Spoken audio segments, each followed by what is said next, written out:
तो पिछले पार्ट में फुतारो को 5 बहुत ही खूबसूरत और अमीर बहनों को ट्यूशन पढ़ाने का काम मिलता है, पर उससे पहले ही फुतारो अनजाने में ही उन सभी 5 बहनों से झगड़ा कर लेता है। और फिर जब वो उन सभी को ट्यूशन पढ़ाने के लिए जाता है तो कोई भी उससे ट्यूशन नहीं पढ़ना चाहता था। लेकिन अब फुतारो तो उन 5 बहनों से प्यार भी करने लगा था, इसलिए वो 5 बहनों को ट्यूशन पढ़ने के लिए मनाने लग जाता है। और फिर काफी कोशिश करने के बाद उन 5 में से एक बहन मीको फुतारो से प्यार करने लग जाती है और उसको प्रपोज करने के लिए टेरेस पर बुलाती है, जहाँ पर वो फुतारो को अपनी पसंद के बारे में भी बताती है और उससे कहती है कि मुझे पुराने जमाने के राजा महाराजाओं की कहानियां सुनना भी बहुत पसंद है। और फिर मीको ये भी कहती है कि तुम मेरी पसंद को सुनकर मुझे छोटी बच्ची समझ रहे होगे, जिस पर फुतारो कहने लग जाता है कि नहीं, और सबकी अपनी अपनी पसंद होती है, और जब अगली बार हम ट्यूशन करने के लिए बैठेंगे तो मैं और भी तुम्हें राजा महाराजाओं की कहानी सुनाऊंगा। जिसके बाद अब वो दोनों इसी टॉपिक पर बहुत देर तक बातें करते हैं और फुतारो वहाँ पर मीको से बातें कर बहुत खुश हो रहा होता है, क्योंकि वो अब आखिरकार मीको से धीरे धीरे दोस्ती कर पा रहा होता है। अब उसके बाद वहाँ से वापस जाते समय मीको वहाँ पर फुतारो को एक जूस खरीद कर देती है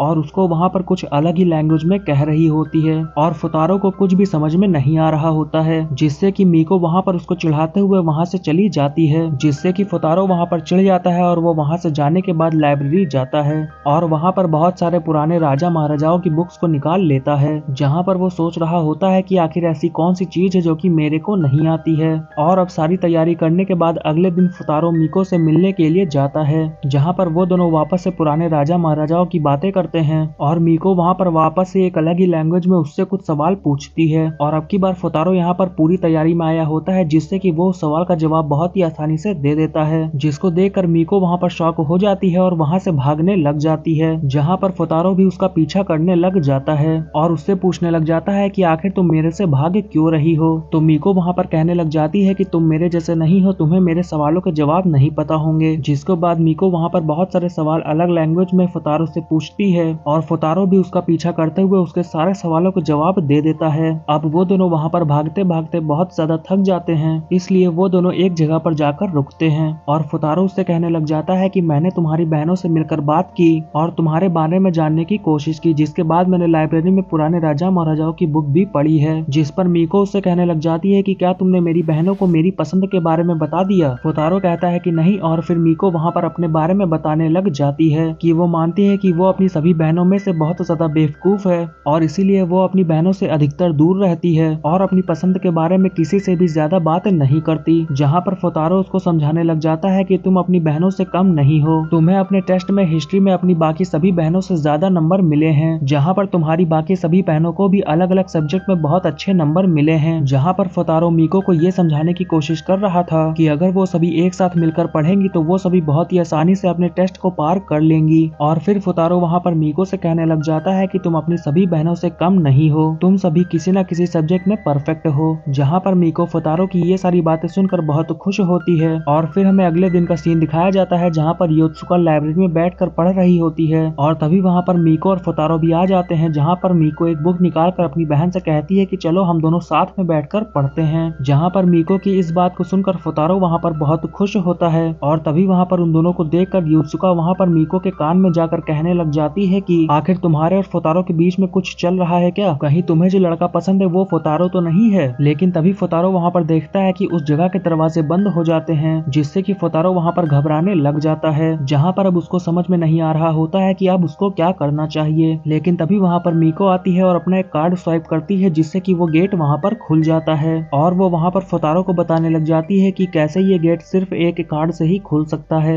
अब उसके बाद फुतारो बारी बारी से सभी लड़कियों के रूम में जाता है और उन सभी को एक साथ में पढ़ने के लिए मनाने की कोशिश करने लग जाता है, पर वहाँ पर तो सभी लड़कियों के ना पढ़ने के अपने अपने बहाने होते हैं, जैसे कि किसी को अभी सोना होता है, किसी को पढ़ने का मन नहीं होता है। लेकिन फिर किसी तरह फुतारो वहाँ पर सभी को पढ़ने के लिए मना लेता है और फिर सभी लड़कियां एक साथ पढ़ने के लिए आ जाती हैं। और वहाँ पर पढ़ाई स्टार्ट होने से पहले मीको फुतारो से कहने लग जाती है कि तुमने मुझसे वादा किया था कि तुम सबसे पहले मेरा फेवरेट सब्जेक्ट हिस्ट्री ही पढ़ाओगे, लेकिन इत्सुकी तो वहाँ पर ये तय करके बैठी थी कि उसका जो मन करेगा वही वो सबसे पहले पढ़ेगी। और फुतारो तो वहाँ पर बस यही सोच रहा होता है कि वो किसी तरह एक साथ सभी लड़कियों को पढ़ने के लिए मना पाए। लेकिन अभी भी वहाँ पर नीनो पढ़ने के लिए नहीं आई होती है और फिर जब नीनो वहाँ पर पढ़ने के लिए आती भी है तो वो वहाँ पर फुतारो की बेइज्जती करने लग जाती है और फिर वो सभी को बताती है कि उसकी बास्केटबॉल टीम में एक प्लेयर कम है, इसलिए वो अभी नहीं पढ़ सकती है और उसको यहाँ से जाना होगा। और वो वहाँ से जाते हुए अपनी सभी बहनों से ये भी कहने लग जाती है कि तुम सभी को बेहतर यही होगा कि तुम सभी लाइब्रेरी में जाकर पढ़ लो। जहाँ पर नीनो वहाँ पर एक एक करके सभी लड़कियों को ना पढ़ने के लिए मना लेती है और सभी को वहाँ से बाहर घूमने के लिए भेज देती है। और उसके बाद नीनो फुतारो से कहने लग जाती है कि अब तो सब लोग यहाँ से जा चुके हैं तो तुम किसको ही पढ़ाओगे।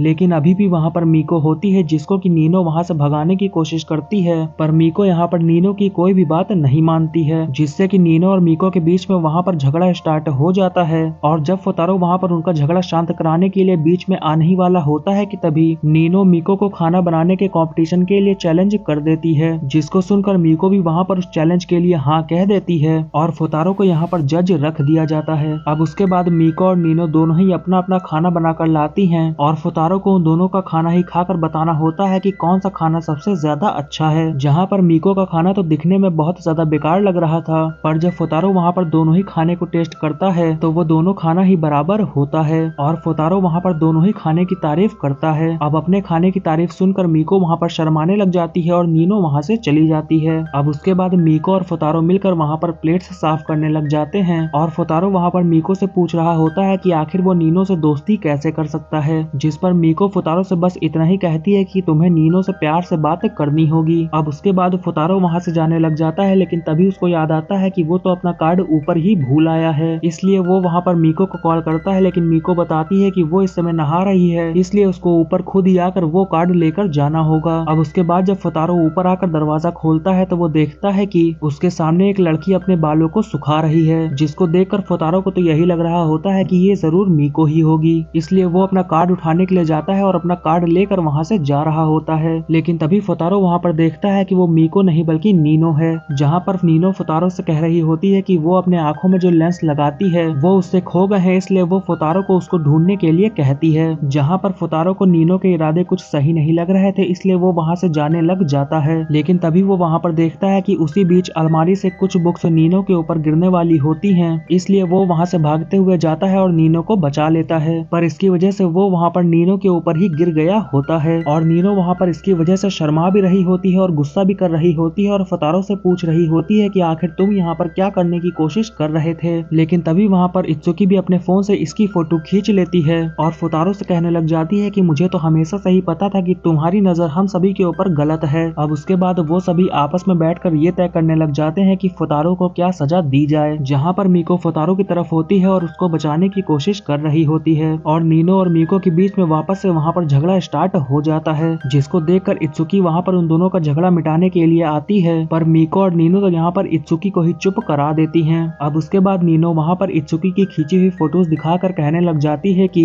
फुतारो ने यहाँ पर ये सब कुछ जानबूझ के किया था और वो यहाँ पर मजे लेना चाहता था। पर तभी सभी लड़कियां उस फोटो को देखकर कहने लग जाती हैं कि उस फोटो में साफ दिख रहा है कि वहाँ पर कुछ बुक्स भी पड़ी हुई हैं, तो ये भी हो सकता है कि फुतारो के इरादे गलत ना हो। अब उन सभी के बीच में वहाँ पर बहस छिड़ जाती है, जिसमें कि सभी लड़कियां ये मान जाती हैं कि फुतारो के इरादे यहाँ पर गलत नहीं थे और वो यहाँ पर नीनो को बचाने के लिए ही गया था। पर नीनो अभी भी यहाँ पर इस बात को नहीं मानती है और फुतारो को गलत समझ रही होती है, जिसके बाद वो सभी वहाँ से चले जाते हैं और फुतारो को भी वहाँ पर उसकी बहन का मैसेज आ गया होता है कि उसको घर आज जल्दी आना है। अब उसके बाद फुतारो वहाँ से अपने घर जाने लग जाता है, तभी उसको वहाँ पर वापस जाते समय नीनो बैठी हुई दिखती है, तो फुतारो भी वहाँ पर उसके साथ में जाकर बैठ जाता है और वहाँ पर भी पढ़ने लगता है, जिसको देखकर नीनो वहाँ पर फुतारो से कहती है कि आखिर तुम कितने बोरिंग इंसान हो, तुम हर वक्त बस पढ़ते ही रहते हो। और तभी वहाँ पर फुतारो नीनो को समझाने लग जाता है कि अभी तुम सभी के बीच में जो अंदर झगड़ा हुआ था उसके वजह से तुम अपनी बहनों से नाराज मत होना, जिसको कि नीनो भी वहाँ पर मान जाती है। लेकिन वो अभी भी यहाँ पर तय करके बैठी हुई थी कि वो अपनी बहनों से तो नाराज नहीं होगी, लेकिन फुतारो को अभी भी पसंद नहीं करेगी। अब उसके बाद वहाँ पर मीको भी आ जाती है और नीनो को वहाँ से अंदर लेकर चली जाती है। अब उसके बाद हमें अगले दिन का सीन दिखाया जाता है, जहाँ पर आज छुट्टी का दिन होता है, जहाँ पर फुतारो सोच रहा होता है कि आज छुट्टी का दिन है, इसलिए मैं आज पूरा दिन यहीं पर बैठकर पढ़ सकता हूँ। लेकिन तभी वहाँ पर उसके दरवाजे पर इत्सुकी आती है और उसको वहाँ पर एक लिफाफा देती है। जिसमें कि फुतारो ने 2 दिन जो उन सभी लड़कियों को ट्यूशन पढ़ाया होता है उसकी फीस होती है। और यहाँ पर इतने सारे पैसों को देखकर फुतारो की बहन हैरान हो जाती है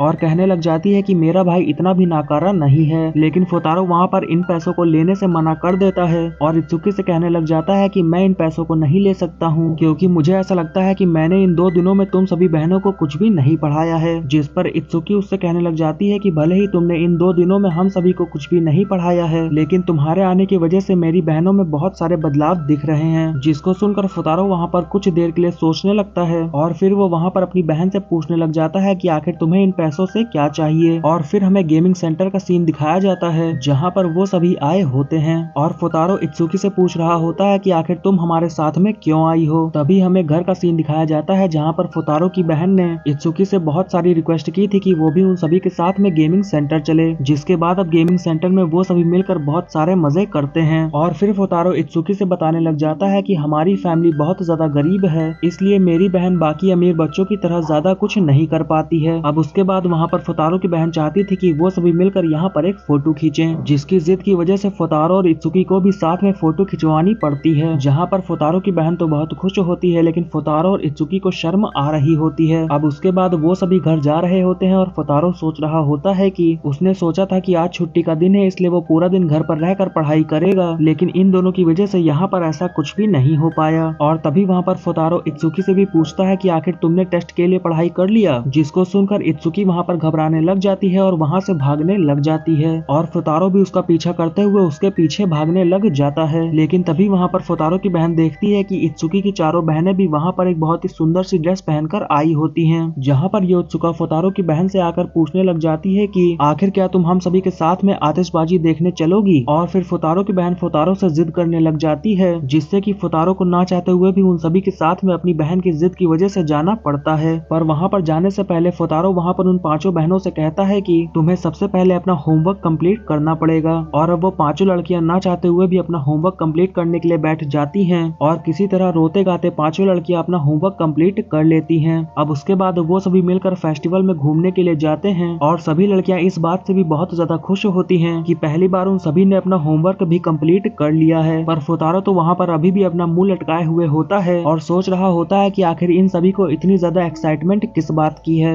जिसके बाद वो वहाँ पर एक कोने में जाकर चुपचाप बैठ जाता है और तभी वो वहाँ पर इत्सुकी को देखता है, जो कि वहाँ पर फुतारो से कहने लग जाती है कि आखिर तुम यहाँ पर मुझे ऐसे घूर क्यों रहे हो। तो फुतारो उससे कहता है कि आज तुम बहुत ही ज्यादा खूबसूरत और अलग लग रही हो। और तभी वहाँ पर इचिका आती है, जो कि फुतारो से कहने लग जाती है कि आखिर हम सभी ने भी आज अच्छे कपड़े पहने हैं, तो तुम्हें हम सभी की भी तारीफ करनी चाहिए। लेकिन तभी वहाँ पर इचिका के फोन में एक अनजान आदमी का कॉल आता है, जो कि अभी इचिका को अपने पास बुला रहा होता है। जिसको देखकर इचिका वहाँ पर उदास हो जाती है और कहने लग जाती है कि इसका भी कॉल अभी आना था। और फुतारो भी सोचने लग जाता है कि आखिर ये कौन आदमी है जो कि इचिका को अकेले में बुला रहा है। और फिर इसी के साथ ये पार्ट यहीं पे खत्म हो जाता है।